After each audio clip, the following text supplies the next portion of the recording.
started here. Let's start off with some clips from our show to get us warmed up. If you could roll clip, please.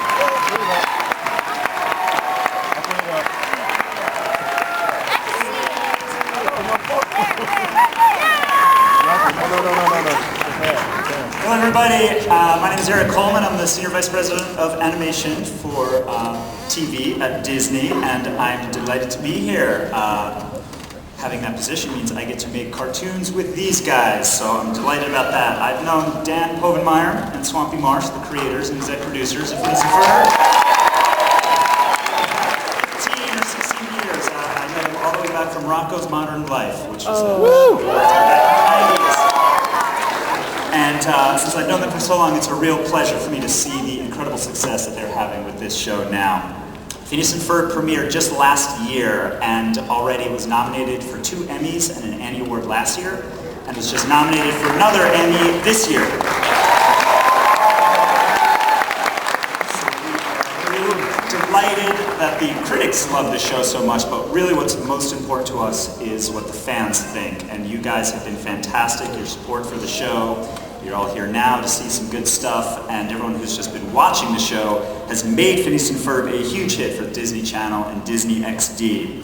Last quarter, Phineas and Ferb was the #1 animated series on all broadcasting cable for kids 6 to 11 and tweens 9 to 14.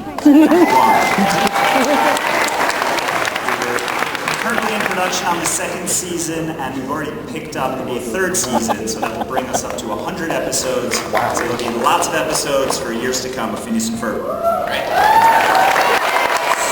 Now it's time to jump in and meet our panel. First up, Dan Povenmire and Swampy Marsh.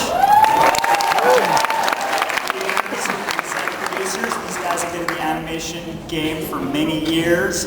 Collectively, they worked together on The Simpsons. They worked together on Rocco's Modern Life. Dan went off to work on some shows like SpongeBob and Family Guy. Swampy was working on King of the Hill. And they got back together to pitch and create and produce their own show. And they also do a couple of voices on the show. Perhaps you'll recognize. Want to give us a little taste? I'm secretly Dr. Heinz Doofenshmirtz!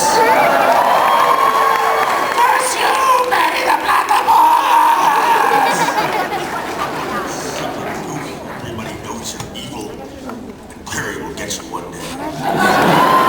You'll make your money. Next up, we have Vincent Martella, who plays Phineas.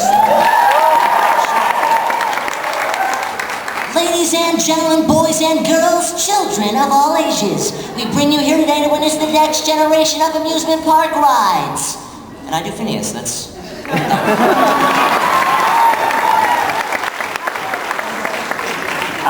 Boy with rat. Yeah, Boy with Rat is also my role. Vincent's also one of the leads on Everybody Hates Chris. He sings, he dances, he plays the piano, and for those who saw the movie Role Models, he was in that as well. Next up we have Olivia Olson, who plays Vanessa.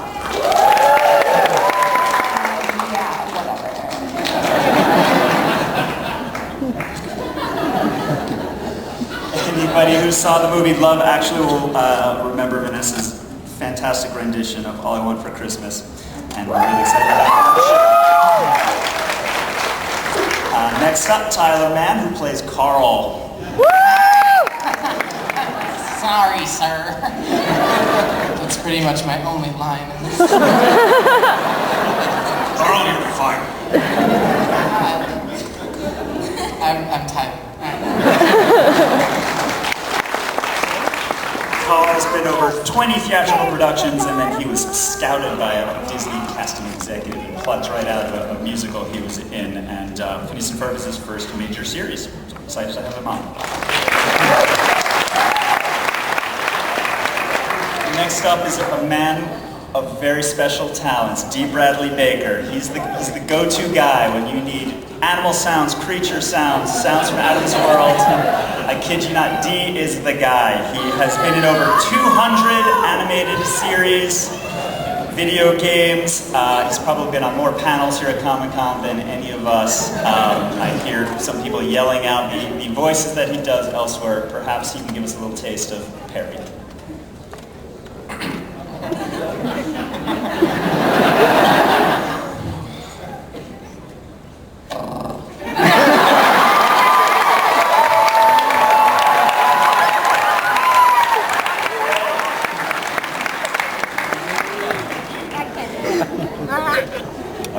Jump in and ask some questions of our panelists. Dan and Swampy, with so many new episodes coming up, can you talk a little bit about what's going to be changing in the series, or what's going to be staying the same? We're sort of building out the world and adding new characters. We're in a fortunate position now where when we ask for specific celebrities that we want to do a voice, a lot of times they've heard of the show and will come in and do that. We're just trying to keep it fresh for us all the time and trying to play with the format of the show. And we have a couple really great episodes coming up. We have a music video cliptacular that is going to be sort of a TRL show hosted by Doofenshmirtz and Monogram. And we're going to have the songs from the first season online that people can go in and vote on which songs are their favorite songs. And we're going to have a countdown of our favorite songs from the first season. And we'll have a couple of extended versions of some of the songs that have never been seen before that we actually animated stuff out to. So hopefully they'll get the votes. We're going to be learning more about Baljeet and his family. I think I saw the clip where you meet Mishti, his girlfriend, and some of Buford's family. We get to learn more about Monogram and Carl, some of it a little disturbing. And I think we'll see Candace and Jeremy maybe progress a little bit. We got the Baljeetles episode coming up too, another one where we see Baljeet's rock and roll side, which is kind of fun. And a lot more of the Fireside Girls. In fact, we have one of our Fireside Girls here today. Tiffany's down there. We get to know them some more. So all of your characters, we get to know a little bit more about them. So look forward to that. Here's a question for all the panelists. Can you guys quickly talk on the episodes that have been on? What's your favorite episode, or an episode that you really love? Starting with Dan. I tend to like the ones that are more recent, more just because they're fresher in my brain. And to me, one of the funniest ones we've done is the Baljeet and Mishti episode. It's called That Sinking Feeling, and we refer to it as our Love Boat episode. And that one makes me laugh start to finish. I think it's a really fun episode. And I still fall back on it, like you were getting the band back together. That was mine. You just stole it.